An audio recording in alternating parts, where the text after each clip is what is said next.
about are the rules for probability. The rules for probability.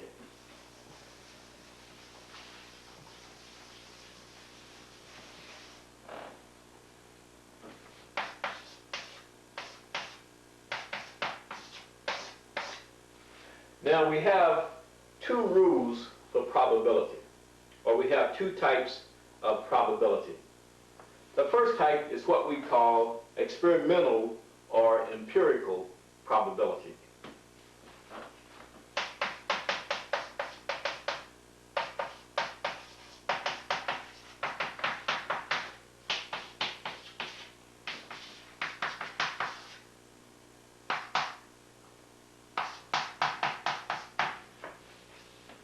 In experimental or empirical, E-M-P-I-R-I-C-A-L,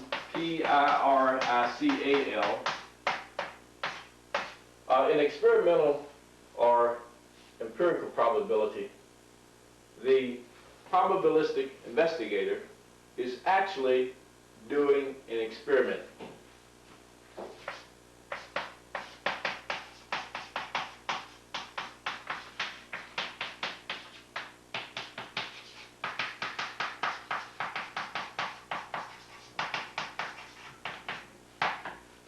For example, if I am working in the area of experimental probability, if I want to determine the probability of getting heads, if I flip a coin, then I would flip the coin maybe 1,000 times, and I would record the number of times I got heads and the number of times I actually got tails. I would actually flip the coin that many times. I would actually go through the process. I would do the experiment if I am an empiricist. And what I would do here, if I want to find the probability of getting heads, let's say I let A equal getting heads. A getting heads. If I actually do the experiment, A is the event of getting heads. If I want the probability of A, if I want to find the probability of getting heads, I would have to count the number of times that I actually got heads. I would have to count that, the number of times A occurred. I would have to actually count the number of times I got heads when I flipped that coin 1,000 times. If I want the probability of heads, I would actually have to count how many times I actually got heads in flipping that coin 1,000 times. That would be the numerator of my fraction for my probability. This is how you figure out the probability empirically. You actually do an experiment. And then in my denominator, I would count the number of times the experiment was repeated.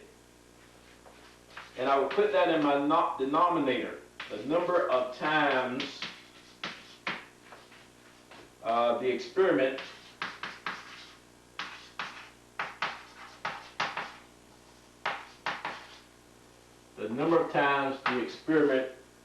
was repeated.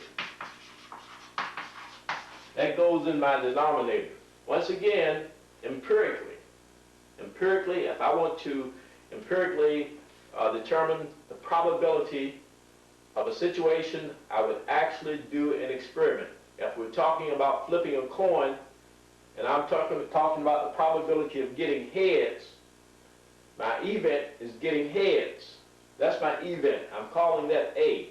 So the probability of getting heads, A, I count the actual number of times I got heads, I put that on top of the fractions for my numerator, and then I count the total number of times that I did the experiment, and I put that on the bottom.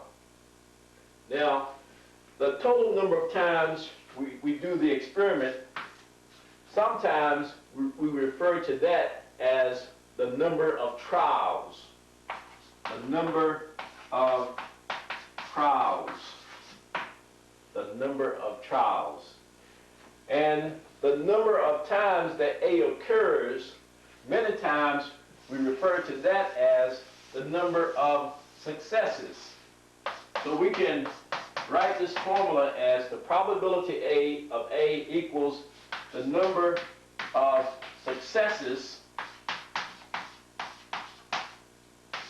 of A, the number of successes of A divided by the number of trials. The total, this is the total, divided by the total number of trials. So this is just another way of writing the experimental or empirical formula for probability. This is one way of finding a probability. Now, an example of this. Suppose I'm interested in determining the probability of getting heads. The probability of getting heads by flipping a coin maybe 400 times. So what I would do, I would take the coin and I would flip the coin 400 times. So the number of trials,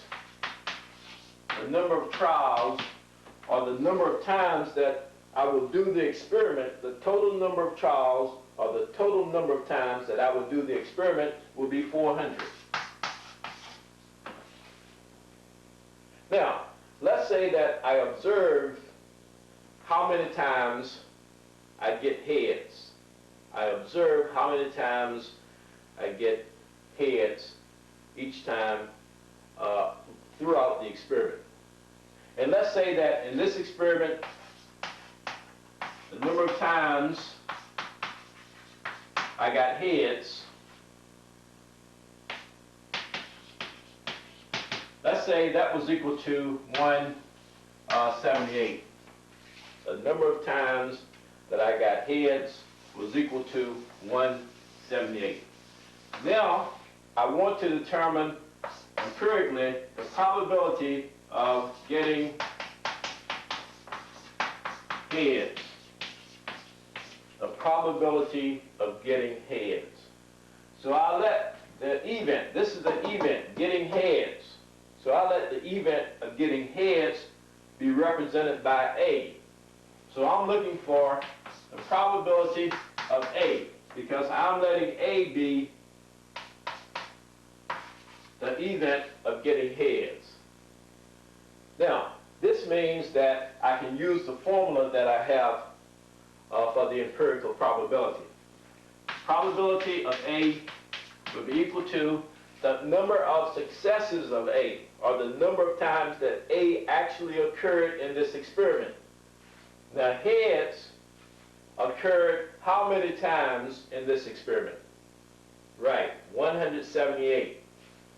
That's the numerator of my fraction for my probability. The total number of trials, or the total number of times I did the experiment here, was 400. That's my denominator. And that gives me my probability. Now, your probability, if you end up with a fraction for your probability, which you do in most cases, what you need to do, you need to first of all reduce that fraction. So I reduce the fraction, I can reduce it by 2, I get 89 over 200. That's my reduced fraction. So my probability is 89 over 200. Once again, if you get a fraction for your probability, which you will in most cases, you have to reduce that fraction to lowest terms. Now, once you get the fraction, you need to change the fraction into a decimal and then into a percent. So you really have 3 ways that we'll be talking about, or that we'll be using to express a probability. You can express the probability as a fraction, as we have it here. You can express it as a decimal, as we'll do in just a minute, or you can express your probability as a percent. Now, to change this fraction into a decimal, we simply take the 89, plug it into the calculator, and divide it by the 200. So we're going to plug into the calculator 89, hit the divided by button, put in 200, and then equals. So that gives us 0.445. 0.445. That would be the decimal representation for this probability. So we can say that we have a probability of getting heads of 89 over 200, or we have a probability of 0.445. Now we need to change that decimal into a percent. And you should recall from your previous study of mathematics that if you have a decimal, the decimal we have here, the probability of A, we have equals 0.445. To change a decimal into a percent, the simple and easy way to do it is to move your decimal point 2 places to the right. 2 places to the right. So that would give us now 44.5%. So there's a 44.5% chance of getting heads based on these experimental results. We can say that the probability of getting heads is 44.5%, or we can say that the probability of getting heads is 0.445, or we can say that the probability of getting heads is 89 over 200.